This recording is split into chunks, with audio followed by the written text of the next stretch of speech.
Hello friends, എല്ലാവർക്കും നമസ്കാരം. നമ്മുടെ ചാനലിലേക്ക് എല്ലാവർക്കും സ്വാഗതം. അപ്പോൾ ഇന്ന് വന്നിട്ടുള്ളത് വളരെ ഹെൽത്തി ആയിട്ടുള്ളൊരു സ്നാക്കിൻ്റെ റെസിപ്പി ആയിട്ടാണ് കേട്ടോ. അതുപോലെ തന്നെ കുട്ടികളൊക്കെ സ്കൂളിൽ വിട്ട് വരുന്ന സമയമാകുമ്പോഴത്തേക്കും നമുക്ക് റെഡിയാക്കി വെക്കാൻ പറ്റിയ നല്ലൊരു ഈസി ആയിട്ടുള്ളൊരു സ്നാക്ക് തന്നെയാണ് കേട്ടോ. അപ്പോൾ നമ്മുടെ വീട്ടിലുള്ള സാധനങ്ങൾ വെച്ച് നമുക്കിത് തയ്യാറാക്കി എടുക്കാൻ പറ്റും. അപ്പോൾ ഇതെങ്ങനെ തയ്യാറാക്കുന്നതെന്ന് നോക്കിയാലോ. ആദ്യം തന്നെ ഒരു ബൗളിലേക്ക് 1 കപ്പ് ഗോതമ്പ് പൊടി ചേർത്ത് കൊടുക്കാം. അതിൻ്റെ കൂടെ തന്നെ 2 ടേബിൾ സ്പൂൺ റവ ചേർത്ത് കൊടുക്കാം. വറുത്ത റവയോ വറക്കാത്ത റവയായാലും കുഴപ്പമൊന്നുമില്ല. ഇനി അതിലേക്ക് കുറച്ച് ഉപ്പും കൂടെ ചേർത്തിട്ട് നമുക്കിത് മാറ്റി വയ്ക്കാം. ഇനി നമുക്ക് അതിലേക്കൊരു പഴം ആവശ്യമായിട്ടുണ്ട്. ഞാനിവിടെ ഏത്തപ്പഴമാണ് എടുത്തേക്കുന്നത്. നല്ല പഴുത്ത പഴമാണെങ്കിൽ കുറച്ചുകൂടെ നന്നായിരിക്കും. ഇനി നമുക്കതിലേക്ക് കുറച്ച് വെള്ളം ഉരുക്കിയതും കൂടെ വേണം മധുരത്തിന് വേണ്ടിയിട്ട്. അത് ഞാൻ ഓൾറെഡി ഇവിടെ ഉരുക്കി റെഡിയാക്കി വെച്ചിട്ടുണ്ട്. തണുപ്പൊക്കെ മാറിയിട്ട് വേണം നമുക്ക് റെഡിയാക്കി എടുക്കാൻ വേണ്ടി. ഇനി നമുക്ക് തയ്യാറാക്കാൻ വേണ്ടി ഒരു പാൻ വെച്ച് കൊടുക്കാം. പാൻ ഒന്ന് ചൂടായിട്ടുണ്ടെങ്കിൽ നമുക്കതിലേക്ക് 2.5 ടേബിൾ സ്പൂൺ നെയ്യ് ചേർത്ത് കൊടുക്കാം. നെയ്യ് ഒന്ന് ചൂടായി വരുമ്പോൾ അതിലേക്ക് കുറച്ച് ഉണക്കമുന്തിരി ചേർത്തിട്ട് നമുക്കൊന്ന് റെഡിയാക്കി എടുക്കാം. ഉണക്കമുന്തിരിയൊക്കെ ഒന്ന് വീർത്ത് പൊങ്ങി വരുന്നോടം വരെ നമുക്കിതുപോലെ ഒന്ന് ഇളക്കി കൊടുക്കാം. അപ്പോൾ ഇവിടെ റെഡി ആയിട്ടുണ്ട്. ഇനി നമ്മൾ അരിഞ്ഞ് വെച്ചിരിക്കുന്ന ആ ഒരു പഴമില്ലേ, അതും കൂടി ചേർത്ത് കൊടുക്കാം. ലോ ഫ്ലെയിമിൽ ഇട്ടിട്ട് വേണം തയ്യാറാക്കി എടുക്കാൻ വേണ്ടിയിട്ട്.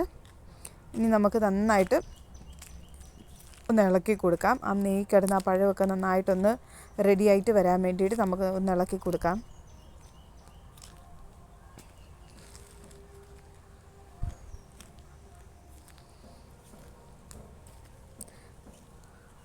കാഷ്യൂ ഒക്കെ ചേർക്കാം നിങ്ങൾക്ക് കേട്ടോ. നന്നായിട്ടൊന്ന് ഉടച്ച് കൊടുക്കാം. നല്ല ഹെൽത്തി ആയിട്ടുള്ളൊരു സ്നാക്കാണ് കേട്ടോ. അപ്പോൾ കുട്ടികൾക്കൊക്കെ ഉണ്ടാക്കി കൊടുത്താൽ അവർക്ക് എന്താണെങ്കിലും ഇഷ്ടപ്പെടും. അപ്പോൾ അവിടെ പഴമൊക്കെ ഇവിടെ റെഡി ആയിട്ടുണ്ട്. ഇനി ഞാനതിലേക്ക് കുറച്ച് തേങ്ങ ചേർക്കുന്നുണ്ട്. തേങ്ങയ്ക്ക് ഞാൻ അളവൊന്നും പറയുന്നില്ല. നമ്മൾ എടുക്കുന്ന പഴത്തിൻ്റെ ക്വാണ്ടിറ്റി അനുസരിച്ച് തേങ്ങയുടെ അളവിലും വ്യത്യാസം വരും. നമുക്ക് നന്നായിട്ടൊന്ന് ഉടച്ച് കൊടുക്കാം.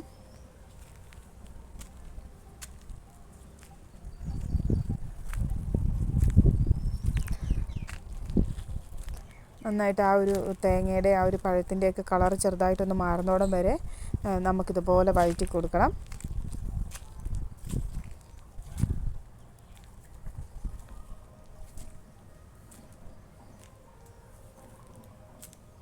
നന്നായിട്ടൊന്ന് ഇളക്കി ഒന്ന് ചെറുതായിട്ട് കളറൊക്കെ മാറുന്നോടം വരെ നമുക്ക് വഴറ്റി കൊടുക്കണം.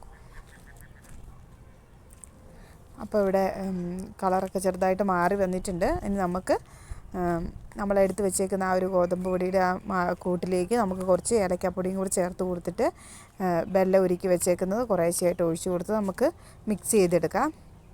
വെള്ളം ഞാൻ അരിച്ചിട്ടാണ് ഒഴിച്ചെടുക്കുന്നത് കേട്ടോ. എന്നിട്ട് എന്തെങ്കിലും കരടൊക്കെ ഉണ്ടോയെന്ന് അറിയത്തില്ല. അപ്പോൾ അരിച്ച് തന്നെ ഒഴിച്ച് കൊടുക്കാൻ ശ്രദ്ധിക്കുക. എന്നിട്ട് നമുക്കിതുപോലെ കുറേശ്ശെ ഒഴിച്ചിട്ട് നന്നായിട്ടൊന്ന് മിക്സ് ചെയ്തെടുക്കണം. ഒട്ടും കട്ടയൊന്നും പാടില്ല കേട്ടോ. ഒട്ടും കട്ടയില്ലാതെ നന്നായിട്ട് കുഴച്ചെടുക്കാം.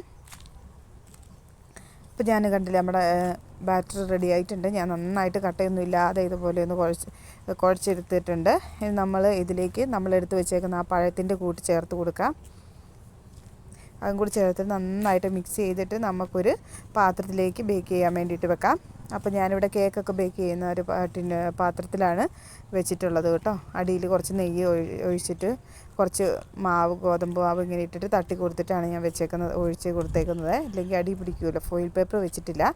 ഇനി അതിലേക്ക് അതിൻ്റെ മേലെ കുറച്ച് നട്ട്സൊക്കെ ചേർത്ത് കൊടുക്കാം. നിങ്ങൾക്ക് ഇഷ്ടമുള്ളത് ചേർത്ത് കൊടുക്കാം. എന്നിട്ട് ഇതുപോലെ തട്ടി കൊടുത്തിട്ട് നമുക്ക് ആവി കയറ്റി വേവിച്ചെടുക്കണം. അതിന് വേണ്ടിയിട്ട് നമുക്ക് അപ്പച്ചെമ്പ് വെച്ചിട്ടുണ്ട്. ഇനി അതിൻ്റെ മേലിലേക്ക് ഞാൻ ഫോയിൽ പേപ്പർ വെച്ച് കവർ ചെയ്തിട്ടുണ്ട് കേട്ടോ. അങ്ങനെ ചെയ്യണം, ഇല്ലെങ്കിൽ അതിനകത്തോട്ട് വെള്ളം ഇറങ്ങും. അതുകൊണ്ട് അപ്പോൾ നമുക്ക് റെഡിയായിട്ട് നമുക്ക് നോക്കാം. അപ്പോൾ നമ്മുടെ സ്നാക്കൊക്കെ ഇവിടെ റെഡി ആയിട്ടുണ്ട്. തണുപ്പൊക്കെ മാറിയിട്ടുണ്ട്. നമുക്കൊന്ന് തുറന്ന് നോക്കാം. കണ്ടില്ലേ, അതിൻ്റെ പൊക്കത്ത് വെള്ളം കിടക്കുന്നുണ്ടല്ലേ. അതുകൊണ്ടാണ് ഫോയിൽ പേപ്പർ വെച്ച് നന്നായിട്ട് കവർ ചെയ്യാൻ പറയുന്നത്. അപ്പോൾ നമ്മൾ കണ്ടില്ല, നന്നായിട്ട് വെന്തിട്ടുണ്ട്. ഞാൻ ഇടയ്ക്ക് വെന്തിട്ടുണ്ടോ എന്ന് നോക്കിയിട്ടുണ്ടായിരുന്നു. ഇനി നമുക്കിത് വേറൊരു പാത്രത്തിലേക്ക് മാറ്റാം.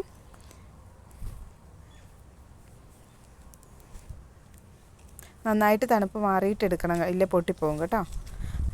അപ്പോൾ നമ്മുടെ സ്നാക്കൊക്കെ ഞാനിവിടെ വേറെ പാത്രത്തിലേക്ക് മാറ്റിയിട്ടുണ്ട്. നല്ല അടിപൊളിയായിട്ട് വന്നിട്ടുണ്ട്. ടേസ്റ്റ് ഒരു രക്ഷയില്ല കേട്ടോ. അപ്പോൾ ഇന്നത്തെ ഈ കുഞ്ഞു വീഡിയോ നിങ്ങൾക്ക് ഇഷ്ടപ്പെട്ടെന്ന് വിചാരിക്കുന്നു. ഇഷ്ടപ്പെട്ടാൽ ലൈക്ക് ചെയ്യണം, ഷെയർ ചെയ്യണം, അതുപോലെ സബ്സ്ക്രൈബ് ചെയ്ത് സപ്പോർട്ടും കൂടെ ചെയ്യണം കേട്ടോ. ബാക്ക് വശമൊക്കെ നല്ല കറക്റ്റായിട്ട് വന്നിട്ടുണ്ട്. അപ്പോൾ എല്ലാവരും ട്രൈ ചെയ്ത് നോക്കുക. അപ്പോൾ അടുത്തൊരു നല്ല വീഡിയോ ആയിട്ട് വരുന്നിടം വരെ thank you for watching. Bye bye.